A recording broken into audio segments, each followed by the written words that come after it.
And seeing the multitudes, he went up into a mountain. And when he was set, his disciples came to him. And he opened his mouth and taught them, saying, Blessed are the poor in spirit, for theirs is the kingdom of heaven. Blessed are they that mourn, for they shall be comforted. Blessed are the meek, for they shall inherit the earth. Blessed are they which do hunger and thirst after righteousness. Program aims to transform the image and lives of our private and public servants, students, parents, as well as our Filipino citizenry by teaching them the values of being tayo sa buong mundo.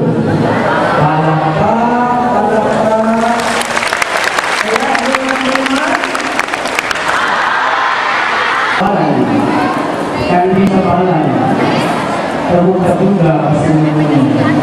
Ngayon ngayon, si Sir ay isang pagpapagong nangyayari sa aming napupuntahan. At sa Romblon, bago kami nakuha, aming kinuha, si Sir Leonelo Susana, ating palapakan. Isang ganap na sabungero, sugaro, lahat ng sugal ay nakaya na gawin.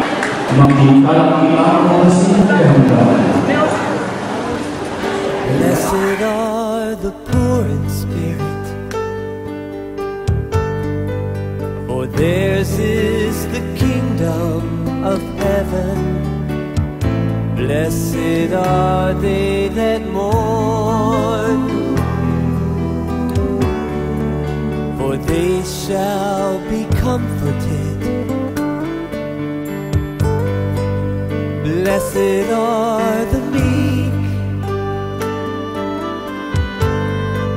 for they shall inherit the earth.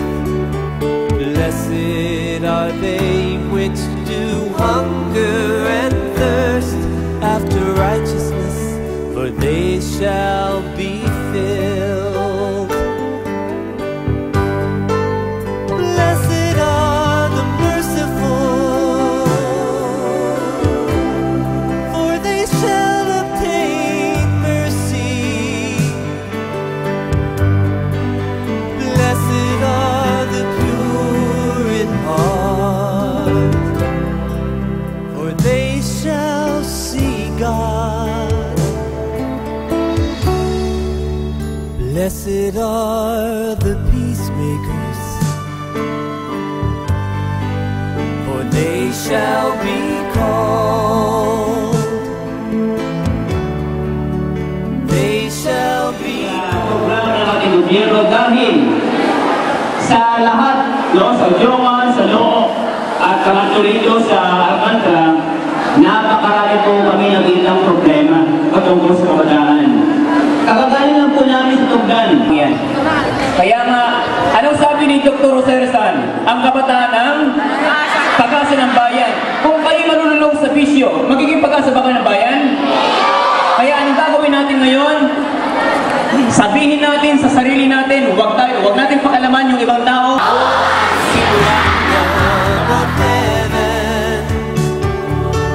Blessed are ye when men shall revile you and persecute you, and shall say all manner of evil against you falsely for my sake. We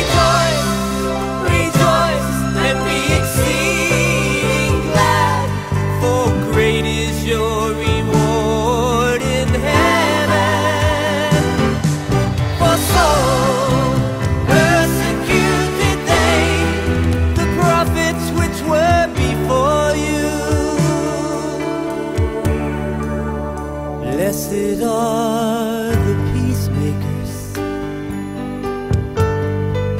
for they shall be called. They shall be called the children of God.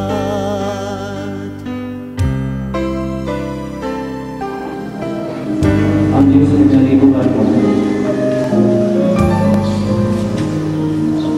Ang Diyos na nagsakripisyo ng kanyang buhay para sa kanyang mga nilikha.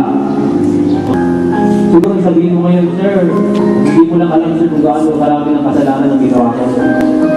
Hindi ako kayang patawarin ng Diyos sa mga kasalanan ko. Kaibigan, ito ang isang bagay na alam mo, kahit sino ka. Narinig mo kanina. Yung tama, ba't di ka mag-decision ngayong umaga? Mag-decision ka. Ang tunay na pagbabago ay magsisangin ang Diyos lang ang kaya magbago ng buhay ng isang tao. Kung yun nasa isip mo na puso mo niya. Dahil hindi kami tutuwa sa kasulat sa Diyos ngayong umaga. Ikaw, makikinig ka lang ganyan. Kasabi namin sa kanya, bawat kasalanan ang ginagawa mo. Parang nakikilang sa Diyos. Wala nakapulan. Wala kaya. Huwag ka mong taas dahil sa katabi mo. Huwag mong pilitin yung katabi mo. Kung ayaw yung taas na kaya, huwag mo siya pilitin. Okay lang, okay lang. Pero ikaw, Blessed are they which are persecuted for righteousness' sake, for theirs is the kingdom of heaven. Blessed are ye when men shall revile you and persecute you, and shall say all manner of evil. May panumbalik kung ano yung unang nilikha niya na tao. Kaya ang ating pamahalaan ay mayroong batas